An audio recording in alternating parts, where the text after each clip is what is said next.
నేనేమంటున్నా అంటే మనం ప్రయత్నం చేయడంలో తప్పు లేదు. అది వర్కౌట్ కాకపోతే విడగొట్టుకొని మన సైజు తెచ్చుకోవడం, ఇంకొన్ని ప్రయత్నం చేయడం తప్పు లేదు. విడిపోయినా కానీ ఆ ఫ్రెండ్లీ వాతావరణం ఉండాలి, శత్రుత్వం ఉండకూడదు. ఓకే, ఇద్దరిట్లో ఎవరికి వర్కౌట్ కాకపోయినా విడిపోవచ్చు, తప్పు కాదు. రీజన్ కూడా అవసరం లేదు విడిపోవడానికి. అర్థమైందా?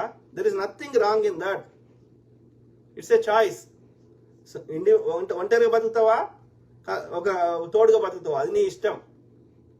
ఎట్లా బతికినా సంతోషంగా బతకాలి. ఒంటరిగా బతికినా సంతోషంగా బతకాలి, ఒంటరిగా ఉండే కంటే ఇంకా సంతోషంగా బతకాలి కలిసి ఉంటే. ఒంటరిగా ఉన్నప్పుడే మంచిగా ఉంది అనిపిస్తే అది విడగొట్టుకోవాలి. Nothing wrong in that, nothing wrong in that. ఇది వర్కౌట్ కాలేదు వీళ్ళిద్దరి మధ్యలో. వాడు మోసం చేసిండు, వాడు అబద్ధం చెప్పిండు, వాడు విడాకులు తీసుకునే ఉద్దేశం కూడా లేదు ఫస్ట్ వైఫ్ తోటి, వాళ్ళకి దూరం చేసుకునేది లేదు. వాడు కేవలం ఎంజాయ్ చేయడానికి అబద్ధం చెప్పిండు, ఈమె మోసపోయింది. ఓకే, మోసగాడ తన్ని ధర్మేసి ఆయనకి డోర్లు పెట్టేసి అవసరమైతే మళ్ళీ ఇబ్బంది పెడితే పోలీసులను పిలిచి వాడిని తన్ని ధర్మేసి ఈమె లైఫ్ ఈమె లీడ్ చేసుకునేది ఉండే.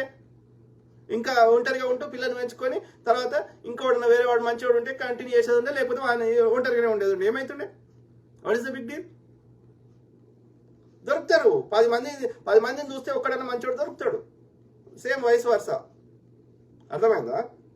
ఇప్పుడు ఇద్దరు దొంగలు ఉన్నారు, ఇద్దరు పెళ్లి చేసుకున్నారు అనుకో, ఏం కాదు, ఇద్దరు దొంగతనం చేసుకుని హాయిగా బతికేస్తారు. వీడు మంచివాడు ఉండి ఆమె దొంగ ఉన్నది అనుకో, వాళ్ళ వయసు వరుస ఉందనుకో, వాళ్ళ మధ్యలో రోజు కొట్లాట అవుతుంది. సింపుల్, నీ సైజు తెచ్చుకోవాలంతే. శామ్ దుర్గం, కొంచెమైనా సిగ్గుమానం ఉందారా హౌలే నిన్ను తన్నాలి. ఎందుకు దంతావు? నువ్వు నీ ఇన్నోసెన్స్ ప్రూవ్ చేసుకోరా, నన్ను ఎందుకు దంతావు?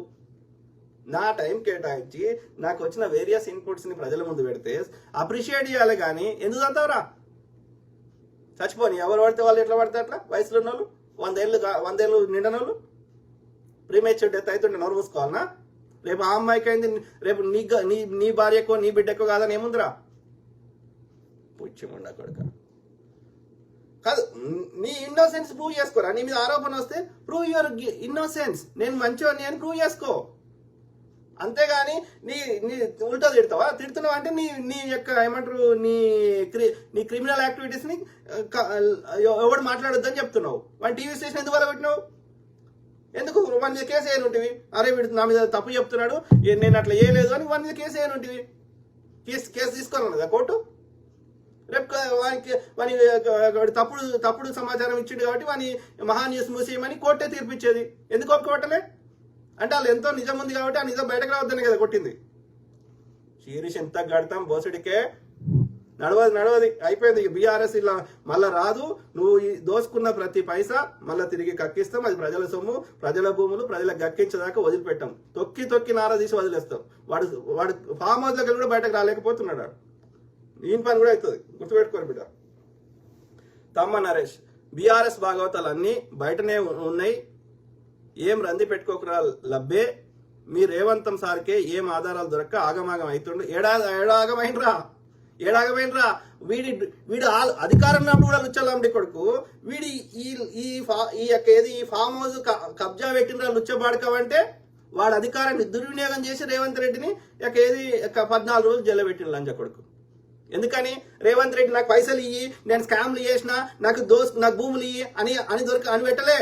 లంజా కొడక, నువ్వు దోసుకున్నది పబ్లిక్ లో డ్రోన్ పెట్టి చూపెడితే నీ అధికారాన్ని దుర్వినియోగం చేసి పోలీసుని పెట్టి జైలు పెడతారు లంజా కొడక. ఆయన రేపు పొద్దున ఎన్నికలు ఉంటాయంటే అరెస్ట్ చేసి ఆయన గెలవనియొద్దు అని చెప్పి ఆడ మొత్తం పైసలు వంచి హరీష్ రావు లంజా కొడుకు ఎక్కేది ఆయన అరెస్ట్ చేసి తీసుకుపోయి అట్లా అడ్డదారులు ఆయన ఓడగొట్టారు లంజా కొడుకు. ఏది అక్కడ ఓడగొడితే దేశంలోని పెద్ద నియోజకవర్గం మల్కాజ్గిరిలో గెలిచినరా. శీరీష్ ఎంత గడతాం.